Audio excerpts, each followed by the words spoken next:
día 5 de octubre se celebró el Día Internacional de los Arquitectos, Joaquín, y ese mismo día los arquitectos celebraron el Día Mundial del Hábitat Mundial por las Naciones Unidas, para recordar al mundo la responsabilidad colectiva por el futuro de nuestro hábitat. Bienvenido, Joaquín Torres. Muchísimas gracias y enhorabuena por el programa que haces y te doy las gracias como arquitecto, que nos recuerdes a todos, que recuerdes a toda la sociedad lo importante que es la arquitectura.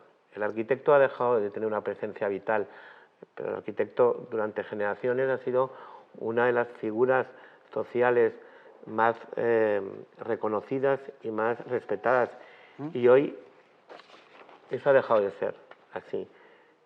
Asumo que mucha responsabilidad tenemos los arquitectos, por supuesto, que hemos banalizado esa figura, pero tenemos entre todos que volver a dignificar esa figura, porque es vital para la sociedad. Yo voy a hacer una pequeña reseña. Joaquín Torres Dérez, nacido en Barcelona, estudiaste en Madrid, en el Liceo Francés.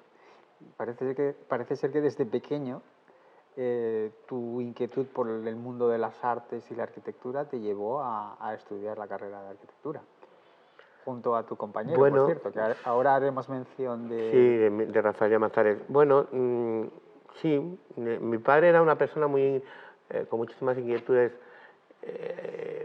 a nivel artístico y desde muy pequeño hemos vivido con la presencia del arte y la arquitectura en casa. Creo que uno en la vida va descartando lo que le interesa y a mí eso me llenaba de alguna manera y me gustó desde muy pequeño. Y es verdad que el mundo del arte, desde muy pequeño, de hecho yo creo que si hubiera sido completamente libre, hubiese elegido Bellas Artes y no hubiese elegido arquitectura. Como muchos de mis invitados.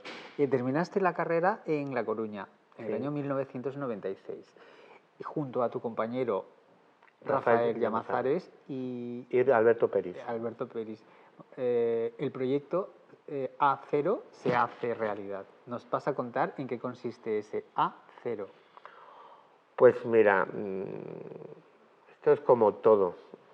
Éramos tan jóvenes y tan ingenuos y con tanta... Mi padre era en ese momento presidente de OCP, de una constructora que hoy es ACS, era José Florentino Pérez, y yo no quería trabajar con mi padre. Ese rechazo de juventud. Nos pasa siempre que queremos hacer algo, nuestros padres no queremos verlos nunca más. Nos queremos ir muy lejos. Bueno, y yo no quería trabajar con mi padre, tenía muy claro que no quería. Y entonces empiezo con un estudio y con unas fuerzas y con unas ganas. Pero y con empezáis en La Coruña. En La Coruña, porque yo no quería trabajar en Madrid. O sea, yo empiezo la carrera de arquitectura. Hace 25 años. Yo empiezo la carrera de arquitectura en Pamplona, en el Opus, que viniendo del Liceo Francés, que era como el colegio más progre en Madrid en aquellos momentos, me meten en el mundo del Opus a hacer arquitectura y yo, claro, bueno, yo en mi caso, el ir a la universidad se produjo el efecto contrario que cualquier otro joven, que es que como que te liberas, como que eres más libre, porque en mi caso fue lo contrario, me metieron en un sistema completamente opresivo y que yo no compartía en absoluto. Y entonces, bueno, para hacerlo breve, acabé la carrera en Coruña porque mis padres al ser gallegos, opté por irme a Galicia. Esto supuso algo magnífico que yo hoy defiendo con toda la garra del mundo, que creo que cuando uno empieza a formarse o el sistema universitario debe irse de su casa y su núcleo familiar. Yo lo recomiendo también. Hay que irse muy lejos para poder formarse y además absolutamente. Este concepto recomendamos a todos los padres que los niños se tienen que ir de casa. Este es un concepto muy americano, pero que funciona. Estudié la carrera en Coruña, acabé en Coruña y cuando acabé me propusieron venirme a Madrid y dije que no. Año 2000, además. El año 2000, el cambio de milenio, montáis A0. ¿Y por qué A0? Pues mira, en aquel momento la gente no buscaba estudiar arquitectura, arquitectos por internet como hacemos hoy, porque el internet estaba completamente, no había muy poco, o no, la gente lo utilizaba la gente para buscar oficios o lo que quisieras buscar por las páginas amarillas, ¿sí? No sé si te acordarás. Sí. Entonces utilizábamos aquellos bloques que nos traían Telefónica con las páginas amarillas, entonces yo decía, ¿cómo buscar arquitectos? Pues busca siempre, yo siempre lo que buscaba, un fontanero, un no sé cuántos, por las primeras letras, por la A, Ya no me iba a la Z, te buscaba fontaneros, por Álvarez, pues esta llamo a fontanería, no sé qué. Y te dije, tenemos que buscar un nombre que aparezcamos primero en las páginas amarillas y que signifique algo. Y como empezamos desde cero, y éramos un cero a la izquierda, me pareció bien lo de acero y además tenía la connotación del material y además de la dimensión DIN acero del tal. Entonces era como un nombre que me parecía muy idóneo para todo eso y como empezamos desde cero, pues pusimos acero, porque éramos un cero a la izquierda.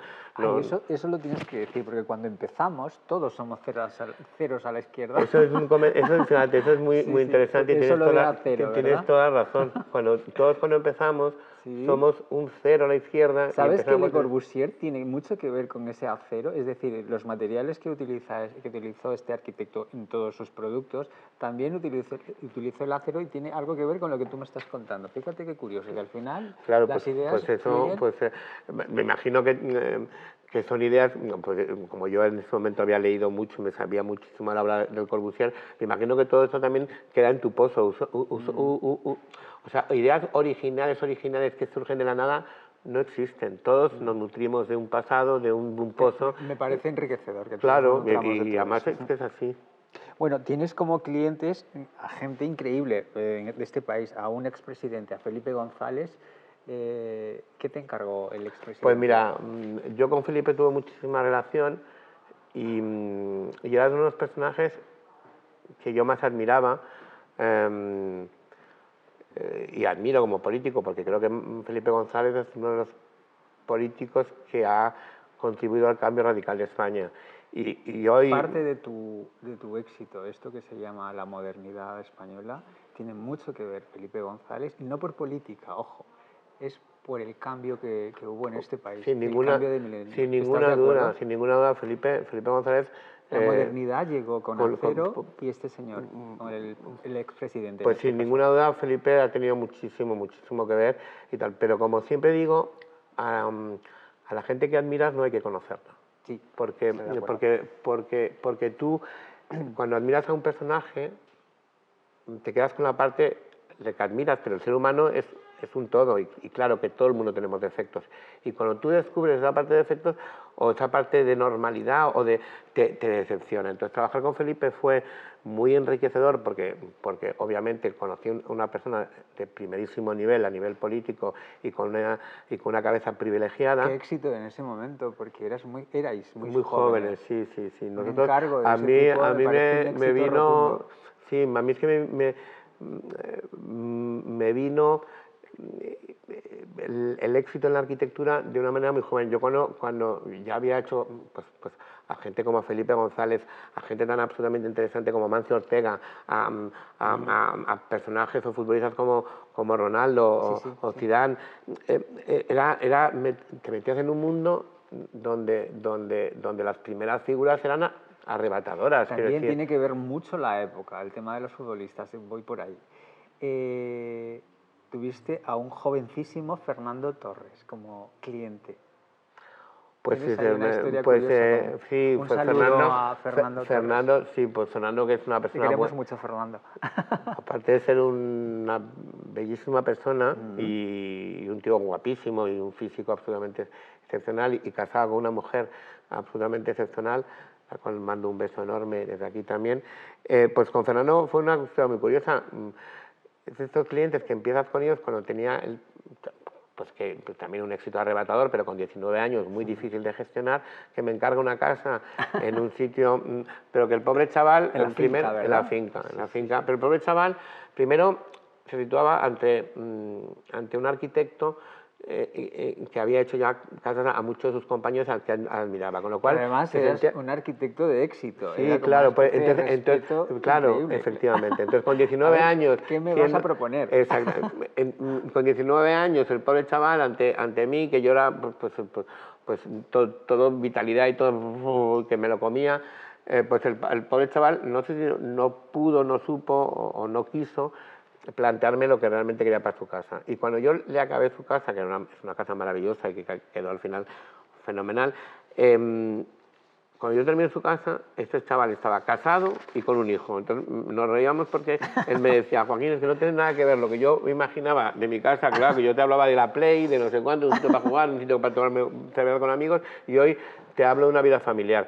Y eso la verdad fue una historia muy bonita porque vi como un chaval realmente se convertía en un hombre, creaba una familia y esto todo a través de su casa. Entonces fue una historia muy bonita y muy enriquecedora para mí porque aprendes que no hay nada fijo en la vida, no hay criterios certeros, todo es cambiante, todo se debe hacer con esa mentalidad.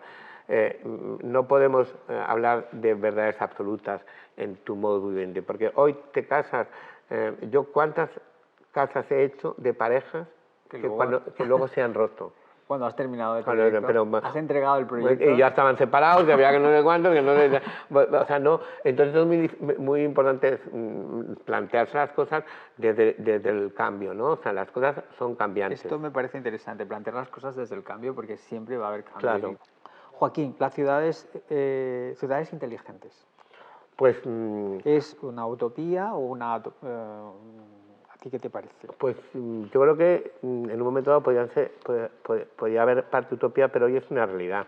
Hoy volver al entorno rural es algo que la gente reclama. Si esto ha hecho que el entorno rural sea una solución, porque ya no hay la necesidad de trabajar en la oficina, en Madrid, en el centro. Cada vez menos. Claro, ya el teletrabajo te ha abierto todo eso que te posibilita otro tipo de arquitectura y otro tipo de vivienda y otro tipo de modus vivendi. Hoy tenemos que aprovechar de manera inteligente toda la tecnología y esto va a hacer que surja otra arquitectura, otro urbanismo y otra manera de vivir. También. Claro. Inventáis conceptos nuevos, formas de vida y luego la parte política es la que a vosotros me parece que os hace un poco... Pero mira, yo acabo de leer un libro del Corbusier donde se acusa al Corbusier de nazi o de relación con el partido nazi.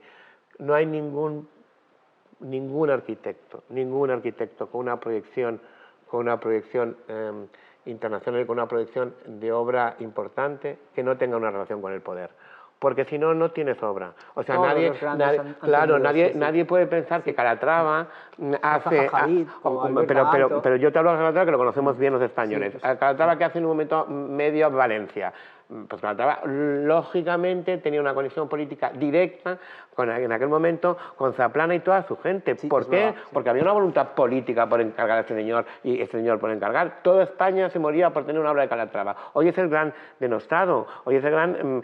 vamos a dilapidar a Calatrava porque es tal. Pues ni tanto ni tampoco. La clase política es simplemente un reflejo de la clase social española y cada vez hemos ido bajando el estándar. Y entonces es terrible en el momento que nos situamos. Yo sé que esto es políticamente absolutamente incorrecto y yo soy el que tendría que estar callado, todos mis clientes, pero cállate para que dices esto. Pero es verdad, tenemos que exigir a nuestros políticos mucho más calidad, mucho, o sea, ¿por qué si para ser barrendero un chaval tiene que pasar una oposición y un político para regentar o gerenciar Madrid no tiene que tener una titulación mínima? Por favor, coño, exijamos mínimos a nuestros políticos. No puede ser que no tengan titulación un señor que va a ser ministro o que nuestro ministro de Sanidad sea titular en filosofía. A mí qué me importa que sepa mucha filosofía. Yo creo que sepa de sanidad y gestionar sanidad. Y como esto... te digo esto porque los políticos tenemos que exigir, los arquitectos, perdón, tenemos que exigir a los políticos que sepan o que pongan enfrente a gente que sepa realmente urbanismo, no al peor de cada clase para que sea el arquitecto ahí municipal que nos lleve. Yo sé que esto es muy fácil para todo el mundo de entender, pero para los que están en la política, para los que están en los ayuntamientos, les va a escocer, pero es que necesitamos una función pública mucho más eficiente y mucho más eficaz para todos, y esto es vital. En los últimos 150 años, Joaquín, la esperanza de vida ha pasado de los 45 a los 80 años. Se debe a la arquitectura, que lo sepas.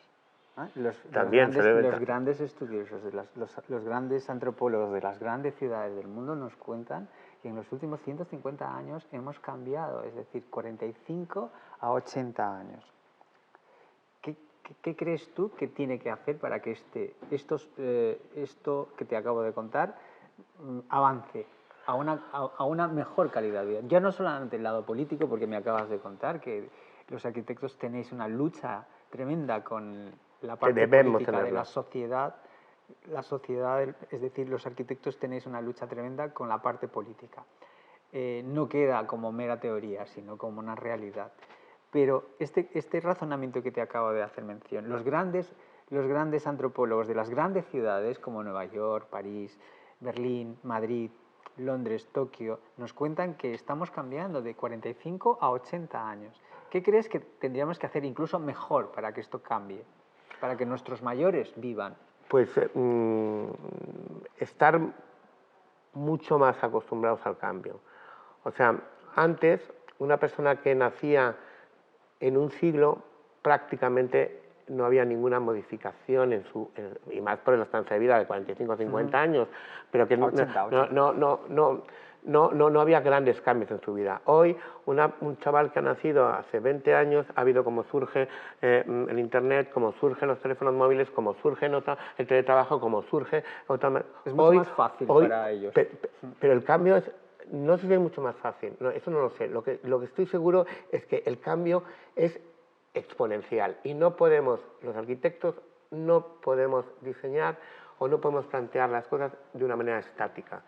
El mundo es cambiante y tenemos que habituarnos a eso. Y es completamente móvil. Tenemos que hacer una arquitectura mucho más dinámica, espacios donde se puedan transformar, donde una habitación puede llegar a ser un salón o una cocina, un comedor. Me encanta, eso me encanta. Algo que vaya con la sociedad y con esa sociedad que cambia. Hoy, en 10 años, el mundo cambia más que lo que cambiaba antes en 100 años. Y eso, los arquitectos tenemos que saberlo y ser consecuentes y coherentes con eso. Por eso los procesos constructivos no pueden ser tan lentos. Por eso no tiene ningún sentido que tú me pase lo de Fernando Oller, lo de Fernando Torres, que yo empiece una casa y cuando va a vivir en ella ya no tenga sentido para él. Tenemos que plantearnos soluciones tanto de diseño como constructivas, donde los plazos se acorten. No tiene ningún sentido que yo, para conseguir una licencia en Madrid, tarde 9 meses para que pueda construir. Lo tienes que decir allí, por favor, y con más rotundez. No puedes tardar tantísimo tiempo para empezar una obra. No se puede permitir, bajo ningún concepto, que un empresario, que una familia, que una obra, para conseguir el permiso, se tarde más de 10 meses. Es que no tiene sentido ninguno. Tendría que ser, porque eso bloquea la economía de un país, de una ciudad, bloquea las exclusiones, bloquea las ganas de hacerte cosas. Los permisos para conseguir una licencia deben ser inmediatos, porque ya tenemos los arquitectos la responsabilidad de cumplir la ley. Y si no la cumplimos, pues sean consecuentes, sean muy duros. Pero no se puede tardar en gestionar el permiso 10 meses. A partir de ahí también no tiene sentido que se tarde 2 años en el proceso constructivo. Hay que cambiar los procesos constructivos. Y por eso animo, y soy muy fan de la industrialización.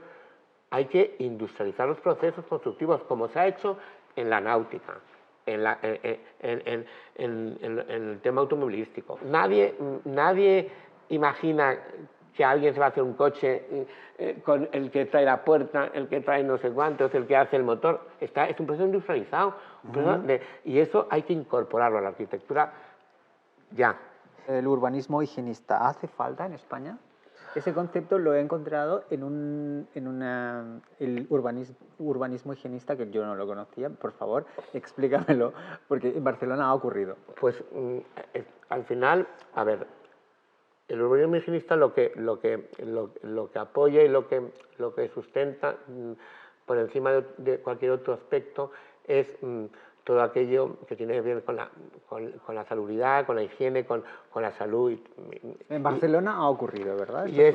O sea, es importante ese aspecto sin ninguna duda, pero el urbanismo, o sea, no podemos solo hablar de la higiene, de la salud, de la movilidad, de los niños, de los viejos, o sea, es un conjunto, todo es un conjunto. O sea, no se coge uno. Es importante, por supuesto que hay parámetros higienistas que son vitales, pero lo que es importante es entender lo que es un ser humano y en el habitáculo que es importante para un ser humano. Entonces, hablar de arquitectura, que siempre se habla de arquitectura y de metros cuadrados, yo digo, no, es que hay que cambiar el chip, no podemos hablar de metros cuadrados, hay que hablar de metros cúbicos.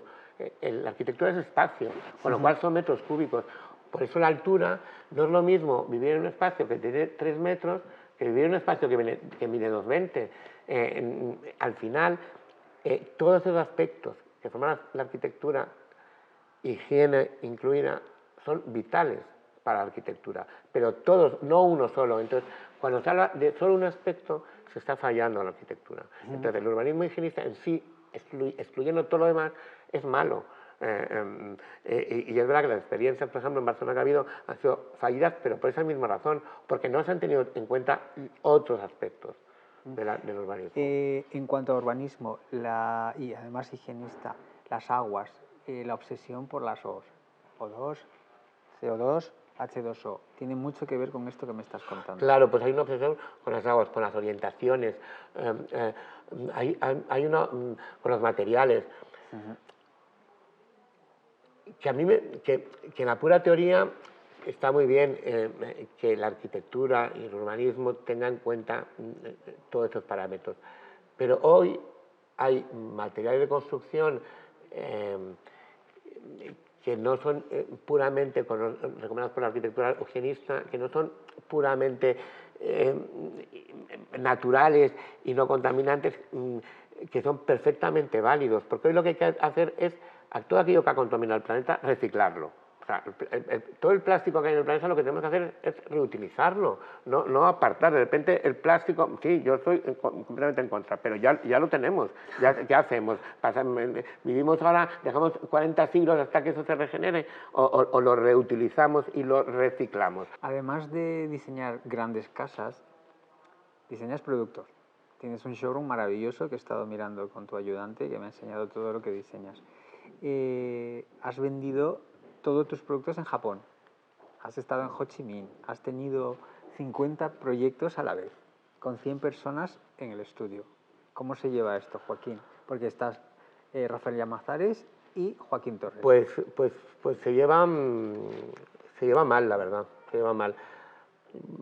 Se lleva mal. Tener una empresa como la mía, donde tú te haces responsable de más de 120 familias y donde todo en un momento dado depende de la contratación que hagas y de una maquinaria que si no contratas se acaba acabando, te acaba generando muchísimo estrés.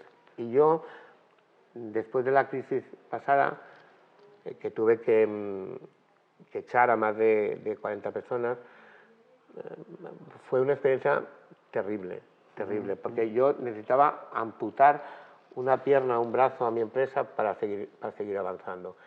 Joaquín, es apasionante hablar contigo. Muchísimas gracias. Tenemos que repetir esta conversación porque la charla contigo es impresionante. Yo aprendo muchísimo de todos los invitados.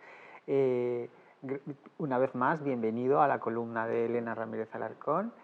Estamos encantados, ya has visto, hay un silencio absoluto con todo el equipo escuchándote porque eres un genio. Nos cuentas experiencias maravillosas y nada, hasta la próxima. Pues Elena, encantado y enhorabuena por lo que haces y seguro que irá fenomenal porque quien hace las cosas así de bien es un ejemplo para todos y es de verdad maravilloso encontrar gente que hace así las cosas. Muchísimas gracias y hasta la próxima, Joaquín Torres.